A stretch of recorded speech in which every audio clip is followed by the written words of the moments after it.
A new leader for UKIP, its second in just 3 months. The party's former deputy leader, Paul Nuttall, took more than 60% of the vote. He says he will be the voice of working people. Under my leadership, we will ensure that this country gets the Brexit that it voted for on June the 23rd, and then we will put the great back into Britain. Also on the programme this lunchtime, Theresa May meets her Polish counterpart for talks on post-Brexit relations between the two countries.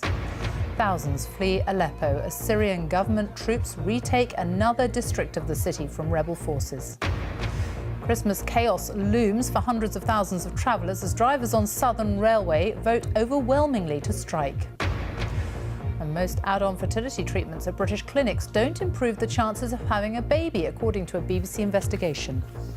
In the south, train drivers vote to join the Southern Rail strike. A ballot of ASLEF union drivers results in overwhelming support for industrial action. And an investigation is underway into the fire that almost burnt the heart out of Ringwood.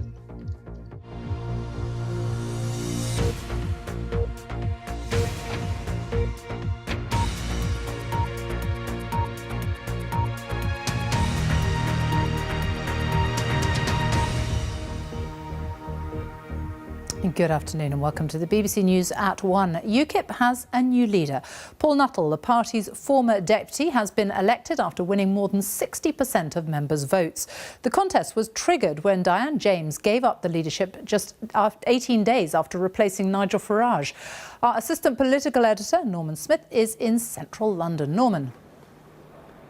Sophie, thanks very much indeed. Well, this has been the leadership contest from hell for UKIP. It's been a joy for politicians, for journalists like me, and an utter nightmare for UKIP. We've had resignations, we've had walkouts, we've had allegations of fistfights, we've had claims that UKIP is in a death spiral. So Paul Nuttall, the new leader's first task is to unify this party, and that he made his core message after the result was announced, saying that bygones had to be bygones. There would be no place in the party for those who wanted to carry on fighting the battles of yesterday. His second task is to give UKIP a mission now that Brexit is about to be delivered. What is the point of UKIP when its core aim, getting Britain out of the European Union, appears to have been the outcome of the EU referendum? Well, Mr Nuttall said he wanted to make sure that Theresa May delivered real Brexit, not what he called a mealy-mouthed, backsliding Brexit. This is what he said. Great seems to be a word used quite a lot at the moment in politics. Indeed, Donald Trump spoke about making America great again. Under my leadership, we will ensure that this country gets the Brexit that it voted for on June the 23rd, and then we will put the great back into Britain.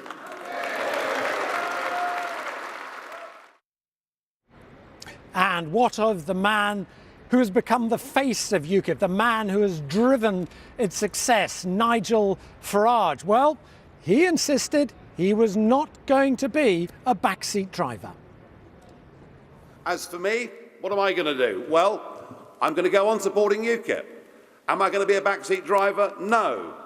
Will I support the new leader of UKIP if they ask me to help? Yes. I intend to see out my time in the European Parliament, where I think, after Article 50, there may well be quite a lot of focus and quite a lot of attention.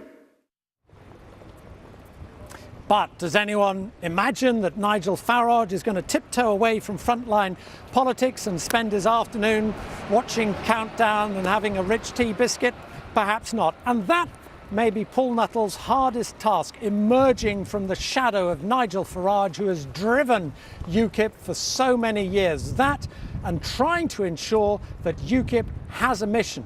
And he must hope that Theresa May fails, because if not, then if Brexit is delivered, there will remain a question as to what is the point of UKIP. Norman Smith, thank you. Syrian government forces have captured another key district of eastern Aleppo, splitting the rebel-held area of the city in two. Syrian state TV says the army has seized complete control of the Sakur district of the city. The rebels have now lost more than a third of the area they controlled. Activists say thousands of civilians have fled since Saturday. Thomas Morgan reports from Beirut.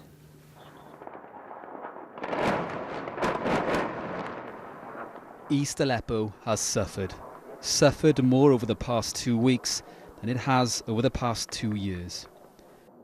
Since government forces restarted airstrikes, rebel groups have struggled, and over the weekend they finally succumbed to the might of the regime. First to fall was the Hanano district, quickly followed by another 2 areas, and by this morning the whole northern sector that the rebels have been controlling in the east since July 2012 had fallen from their grasp. Thousands of civilians have fled the east as this exchange of power took place, many towards government-controlled areas, with others backing further south to rebel-held regions. We lived a very terrible life. We were humiliated. We saw death. There is no bread, no food, no sugar, no cigarettes, no anything. They followed us with weapons and started to shoot and shout at us. Then they hit a man behind us and 2 were killed. We had 2 choices, either die or run away, but God helped us. The Syrian regime has always seen Aleppo as a key battleground in this civil war. What makes today's breakthrough so significant is President Bashar al-Assad's military's capture of the Al-Sakur district. Now that they hold this area, they've split the eastern side of the city in 2 and taken a third of the area from the rebels in less than 48 hours.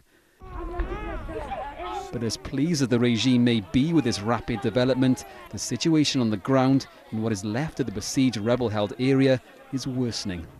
Many of those people are living in unfinished buildings, destroyed buildings, in collective shelters. Many had to flee their houses. The water networks across the city of Aleppo is really in the catastrophic conditions. The president will hope that the gains made in Aleppo will snowball into something more, into bringing this brutal civil war towards an end.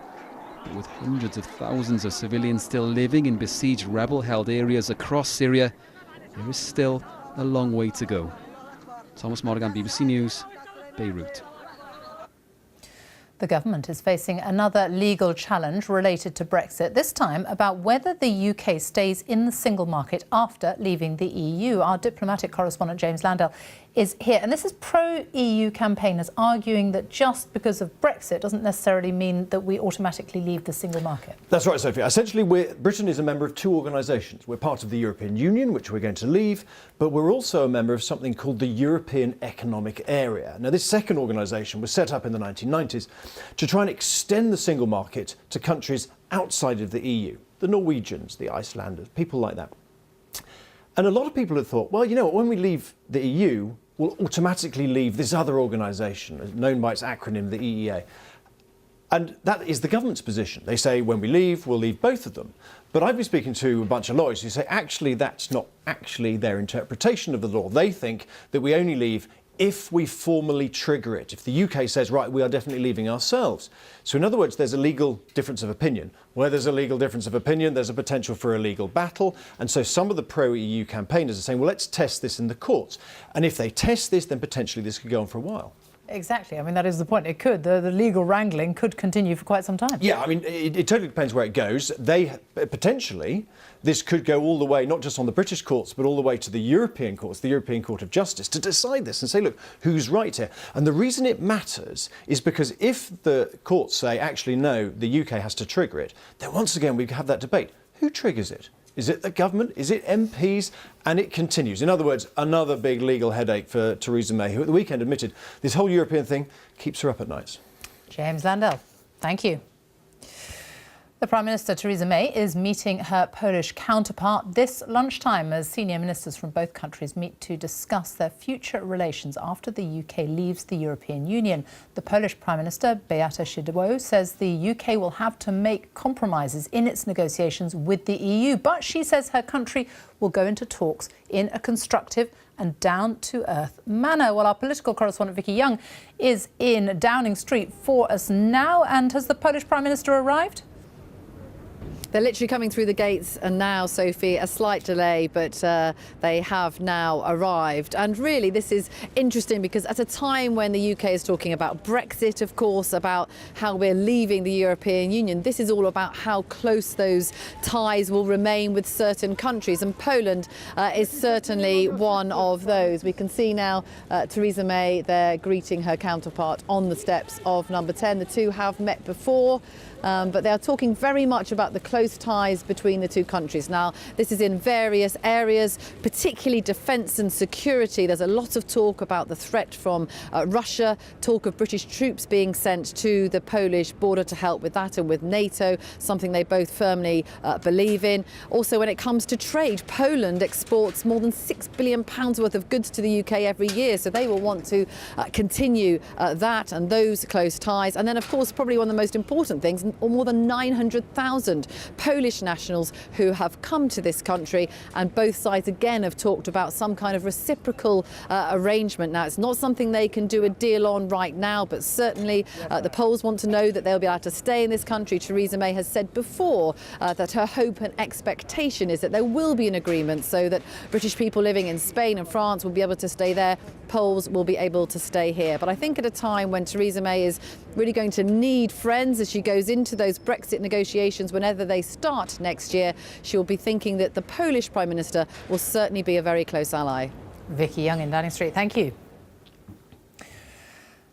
The former French Prime Minister François Fillon has been chosen to be the centre-right candidate for next year's presidential election. He is proposing dramatic economic reforms in France that include slashing 500,000 public jobs, ending the 35-hour week and scrapping the wealth tax. It looks likely he will now face the National Front's Marine Le Pen in the final vote next spring. Hugh Schofield reports from Paris. France woke this morning with a feeling that there's something new in the air. François Fillon, the mild-mannered outsider with the radical economics, is the country's new centre-right leader. Quite likely, its next head of state. Fillon's victory over the favourite Alain Juppé was emphatic. The surge of support in the last week is a sign of how, for many voters on the right, he's suddenly become the receptacle of hope. My ambition is to pull France up to be the best it can be, and I can assure you that if in 2017 we take things firmly into our hands, then our country will go far. On the streets of Paris today, there was a positive reception to the new candidate. I think he represents the France of the countryside, the France of craftsmen. All those who weren't voting before now find some hope in him. He's a good candidate, but I don't think he would be a good president because he can harm a lot of French people with important social changes. François Fillon and the centre-right are basking in the glow of victory now, but the counter-strike will not be long in coming, and here's why. The Fillon programme is very radical. It calls for big cuts in state spending, longer working hours, looser work contracts. For his enemies on the French left and on the far right, these are easy targets. Marine Le Pen of the Front National is already girding for the fray. She'll portray Fillon as a new slave to globalisation. And the socialists? Well, focus now is going to shift to their choice of candidate. Will it be François Hollande again, or Prime Minister Manuel Valls, or another? France's presidential campaign is starting to get very interesting. Hugh Schofield, BBC News, Paris. The time is coming up to 1:15, our top story this lunchtime. UKIP gets its second new leader in just 3 months as the former deputy, Paul Nuttall, is elected, saying he will be the voice of working people. And still to come, demonstrations across India in protest against the government's move to withdraw high-value banknotes. In South Today, we'll be meeting Max, a specially trained Labrador. He's a therapy dog, just one of many in the Thames Valley, transforming life for people with autism and learning disabilities. And who's been stealing Bracknell's giant poppies? A police investigation is underway. Cuba is preparing for a series of events to commemorate the life of Fidel Castro, the man who ruled the communist island for decades. He died on Friday at the age of 90. Flags are flying at half-mast as the country observes 9 days of mourning. Our correspondent Barbara Pletasher reports from Havana. Today begins the official mourning for the man who shaped modern Cuba in his own image, the man who carved out a communist state in America's backyard. They're preparing Revolution Square to remember one of the most famous revolutionary leaders in the world. He brought health and literacy to the very poor and gave Cuba an outsized role on the world stage.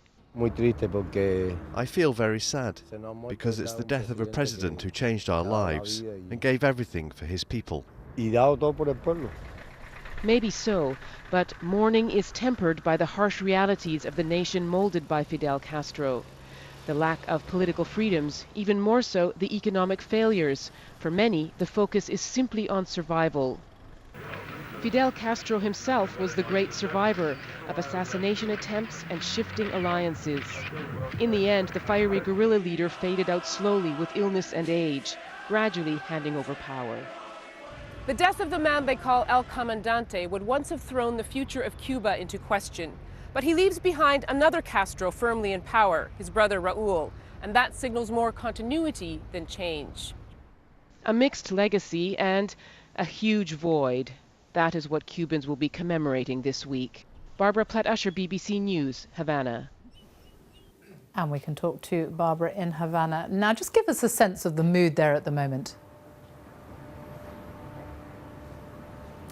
Well, Sophie, there isn't a sense of crisis because Fidel Castro hasn't been in a leadership position for 10 years, of course, but it is very subdued because whether you loved the man or hated him, there's no question that he was a towering figure who defined Cuba and came to symbolize that he was as much a nationalist leader as a communist. And so I think despite his mixed legacy, there is a lot of respect for him. There is a great deal of sorrow, too, at his loss, particularly amongst the older generation. But not only, there is a sense of uncertainty, even though he hasn't been running the country for quite a long time, because he's such a fixture. People don't know Cuba without him. There's also a hope that things will change, because despite his socialist achievements, those have become quite frayed at the edges, and the economy has been a failure. And so there have been limited reforms introduced during the 10 years of his absence, but they haven't gone nearly far enough for most people, and it's hoped, especially amongst the young, that those will continue. But it's the older generation that's still in charge, and so I think many people feel that unless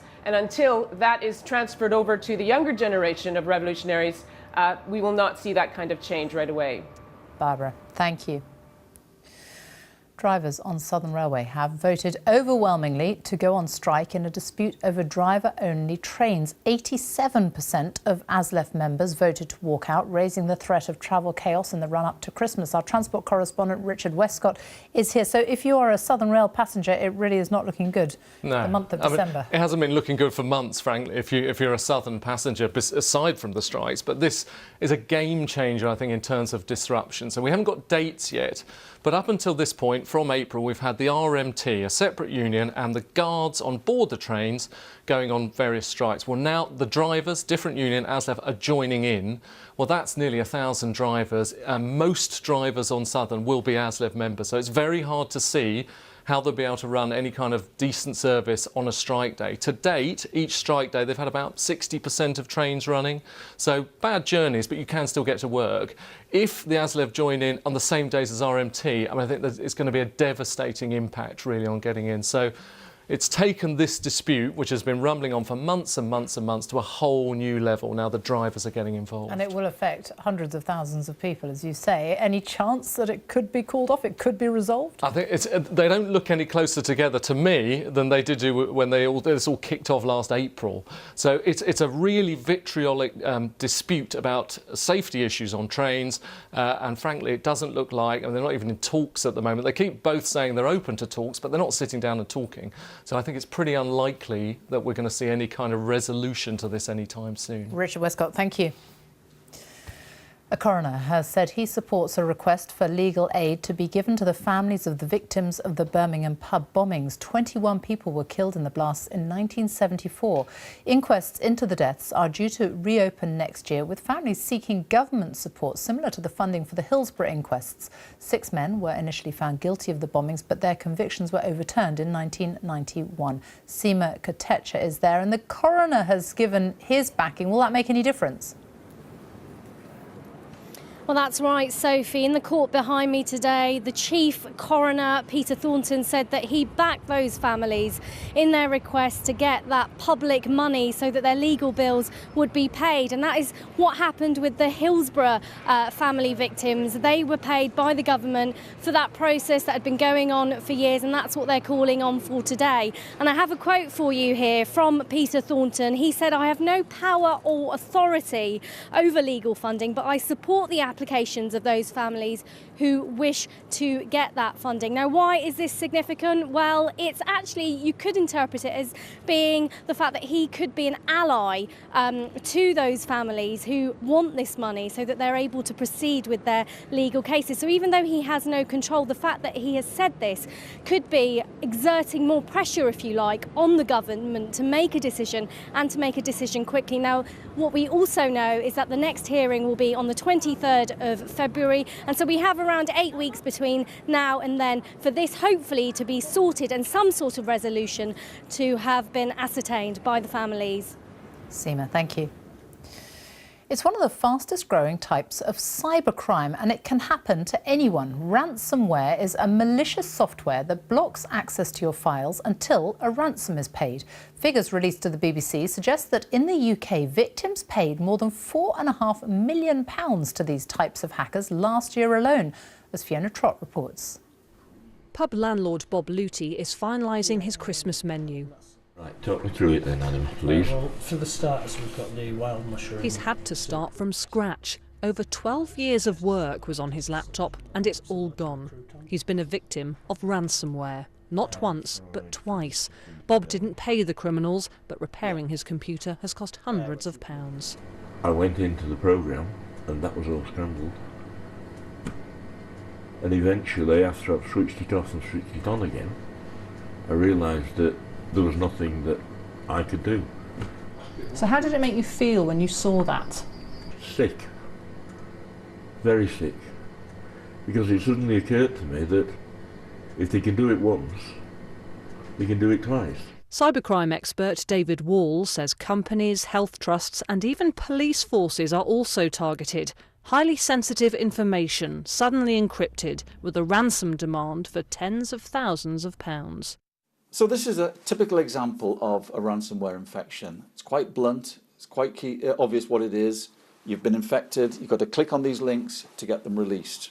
Sometime before this, you will have clicked on an email. You may have opened an attachment. You may have clicked on one of the web links, and the infections come from there. Latest figures suggest that over the past year, victims reported more than 4,000 ransomware attacks to the police. Almost all of the callers were individuals, not businesses. And the money being stolen has almost doubled from £2.3 million 2 years ago to more than £4.6 million in the past year. Our biggest tool against this is working with the antivirus people who will put in place definitions to update the antivirus software to prevent you being infected in the first place, but also taking down the ability of the criminals to deliver this, so taking down websites, taking down their domains, their servers, their networks. This country pub miles from anywhere shows how anybody can be a victim of ransomware in any part of the world. Bob hopes he won't be a victim again. We've got that much software on it for protection that hopefully it will never happen again. You know, my advice to anybody is make sure that your protections are up to date, because these people are vicious. They really are vicious. Fiona Trott, BBC News, West Yorkshire. Tens of thousands of people have taken part in demonstrations across India to protest against the government's recent move to withdraw high-value banknotes. Earlier this month, the 500 and 1,000 rupee notes, which accounted for 86% of the total currency in circulation, were banned, a move which has crippled India's cash economy. Our correspondent Rahul Tandon reports from Kolkata. More than 1 billion Indians woke up 2 weeks ago and found that most of their currency was worthless. It was not a dream, but a nightmare. And many here are angry. Thousands of people have gathered here in central Kolkata to protest against the Prime Minister's demonetisation plans. They say there's no money for farmers to buy seeds and for them to buy anything. They want the Prime Minister to roll back his demonetisation plans. Their message is clear. Bin that, not our old notes. Since Prime Minister Narendra Modi announced his plans, people have spent days queuing up outside banks for cash and not receiving it. Everyone's looking for money everywhere. Where will we get money from? How do we buy food? No one's taking large notes, which is all we have. Where do we get change from? The Prime Minister should have set up a proper system, and he should have known that these problems would happen. The opposition has called today a day of rage. More than 90% of transactions in this country are made in cash. Protests have been held in the capital, Delhi, and the country's financial hub, Mumbai. But many Indians opted not to join them. They support Mr. Modi's plans to clean up India's black economy. But if he does not get cash to people soon, one of the world's fastest-growing economies will grind to a halt. Rahul Tandon, BBC News, Kolkata. A sixth person has died in Australia in an outbreak of a rare type of asthma. Emergency services have been stretched to their limits in Melbourne as so-called thunderstorm asthma has hospitalised more than 8,000 people. It's caused when wind and rain causes grass pollen to become wet and burst into smaller particles. A study commissioned by the BBC's Panorama programme suggests almost none of the so-called add-on treatments offered by UK fertility clinics to boost IVF success rates are backed up by scientific research. The treatments can cost up to £3,500 on top of the basic cost of IVF. Simon Clemerson reports. Fertility problems affect about 1 in 7 couples in the UK, and treatment, when not funded by the NHS, may run into tens of thousands of pounds. Even reputable fertility clinics offer a wide range of additional treatments designed to improve the chances of IVF working, and these cost even more. Embryos are put in special devices, there are additional tests and drugs. But Panorama, which worked with the University of Oxford, found nearly every enhancement examined lacked high-quality evidence to show it made the process any more likely to result in a live birth. Some of these treatments are of no benefit to you whatsoever, and some of them are harmful. I can't understand how this has been allowed to happen in the UK. Jessica Hepburn spent £70,000 on 11 failed attempts and now campaigns for better information. These are doctors. We believe what doctors tell us. And this is a doctor that holds my happiness in his hands. The fertility regulator says it only has limited powers to prevent the add-ons being sold or to control pricing. It does, however, publish information about treatments so people can make informed choices. But the concern is that patients face costly decisions when they're desperate for success, and they may be of no benefit. Simon Clemerson, BBC News.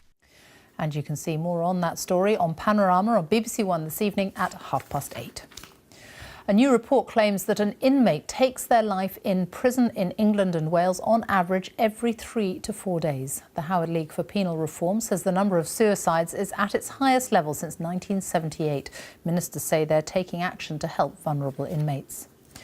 The UK should reconsider plans to increase the national living wage, according to the Organisation for Economic Cooperation and Development. The Paris-based think tank raised its forecasts for growth in the UK economy, but said the Brexit vote had increased volatility and caution was needed in the rollout of the policy. England are on the verge of defeat in the third test against India in Mohali. England slid to 78 for 4 in their second innings, still 56 behind India's first innings total of 417, as Patrick Geary reports. If England had a cunning plan this morning, it is now a blank sheet of paper. The unravelling began, ball 1. 4 runs to India. England's first innings lead wouldn't last long.